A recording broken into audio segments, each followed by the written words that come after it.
ഒരു business start ചെയ്യുമ്പോൾ നമ്മൾ ഏറ്റവും കൂടുതൽ ഇമ്പോർട്ടൻ്റ് ആയിട്ട് ചിന്തിക്കേണ്ട ഒരു കാര്യം കൂടിയാണ് നമ്മുടെ ഡിജിറ്റൽ പ്ലാറ്റ്ഫോമുകൾ സെറ്റപ്പ് ചെയ്യേണ്ടത്, പ്രോപ്പറായിട്ട് സെറ്റപ്പ് ചെയ്യേണ്ടത്. ഏറ്റവും കൂടുതൽ ഇപ്പോൾ കണ്ടുവരുന്നത് ഈ ബിസിനസ് ഒക്കെ സ്റ്റാർട്ട് ചെയ്യുമ്പോൾ നമ്മളായിരിക്കില്ല അതിൻ്റെ പല ബിസിനസ് അക്കൗണ്ടുകളും, ഫേസ്ബുക്ക് ആണെങ്കിലും ഇൻസ്റ്റാഗ്രാം, യൂട്യൂബ്, GNV ഇതൊന്നും നമ്മളായിരിക്കില്ല ചിലപ്പോൾ സെറ്റപ്പ് ചെയ്യാം. നമ്മൾ ചിലപ്പോൾ നമ്മുടെ ഫ്രണ്ട്സിനെയും കൊണ്ടോ കൊളീഗ്സിനെയും കൊണ്ടോ അല്ലെങ്കിൽ നമ്മുടെ ഏതെങ്കിലും ഒരു മാനേജർ പൊസിഷനിൽ വർക്ക് ചെയ്യുന്ന ആരെയും കൊണ്ടെങ്കിലേക്കായിരിക്കും കൂടുതലും ചെയ്യുന്നത്.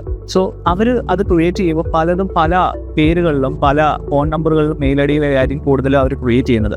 സോ അങ്ങനെ ചെയ്യുമ്പോൾ ഒരു പ്രശ്നം എന്താണെന്ന് വെച്ചാൽ നമുക്ക് ഫ്യൂച്ചറിലേക്ക് നമ്മുടെ ബിസിനസ്സിനെ എല്ലാം ഒരു വെരിഫിക്കേഷൻ അല്ലെങ്കിൽ ഒരു മെയിൻ ഫോക്കസ് പെയ്ഡ് ആക്ടിവിറ്റീസിലേക്കൊക്കെ ചെയ്യാൻ നേരത്ത് നമ്മുടെ പല ആക്സസുകളും വെരിഫിക്കേഷനുകളും പല ഫോൺ നമ്പറുകളിലും പല മെയിൽ ഐഡികളിലായിരിക്കും. സോ ആ സമയങ്ങളിൽ നമുക്ക് ഈ പ്രോപ്പറായിട്ട് നമ്മുടെ അക്കൗണ്ടുകൾ തമ്മിൽ കണക്ട് ചെയ്യാനും വെരിഫൈ ചെയ്യാനൊക്കെ ആയിട്ട് ഭയങ്കര ബുദ്ധിമുട്ടുണ്ടാവും. സോ ഏറ്റവും നല്ലത് എപ്പോഴും നമ്മളൊരു ബിസിനസ് സ്ട്രക്ചർ ചെയ്യുമ്പോൾ നമ്മൾ ആദ്യമായി ഒരു ഡൊമൈൻ പർച്ചേസ് ചെയ്യുക. കാരണം ഓഫ്ലൈൻ ഒരു ബിസിനസ് എങ്ങനെയാണോ സ്റ്റാർട്ട് ചെയ്യുന്നത് അതേപോലെ തന്നെ ഇമ്പോർട്ടൻ്റ് ആണ് നമ്മളൊരു ബിസിനസ് ഓൺലൈനിൽ സ്റ്റാർട്ട് ചെയ്യുക എന്നുള്ളത്. കാരണം ഇൻ ഫ്യൂച്ചറിലേക്ക് കംപ്ലീറ്റ്ലി ഓൺലൈൻ എന്ന രീതിയിലേക്ക് ഒരു ഓഫ്ലൈൻ ഷോപ്സുകൾ ഉണ്ടെങ്കിലും കൂടുതലും ആൾക്കാർ ഇപ്പോൾ തന്നെ ഓൺലൈൻ ഷോപ്പിനാണ് കൂടുതലും ഇമ്പോർട്ടൻസ് കൊടുക്കുന്നത്. കാരണം ഇറ്റ്സ് ഈസി ടു ഷോപ്പ്, എല്ലാ രീതിയിലും കൺവീനിയൻ്റ് ആയ കാരണം. സോ ഒരു ബിസിനസ് തുടങ്ങുമ്പോൾ നമ്മൾ ആ ബിസിനസ്സിന് പേരിടുന്നതിനോടൊപ്പം തന്നെ അതിനൊരു ഡൊമൈൻ പർച്ചേസ് ചെയ്യുക, അതിൽ നിന്ന് ഒരു കസ്റ്റം മെയിൽ ID ക്രിയേറ്റ് ചെയ്യുക, അതേപോലെ തന്നെ ആ ബിസിനസ്സിന് വേണ്ടിയിട്ടുള്ള ഒരു വെരിഫൈഡ് ഫോൺ നമ്പർ എടുക്കുക.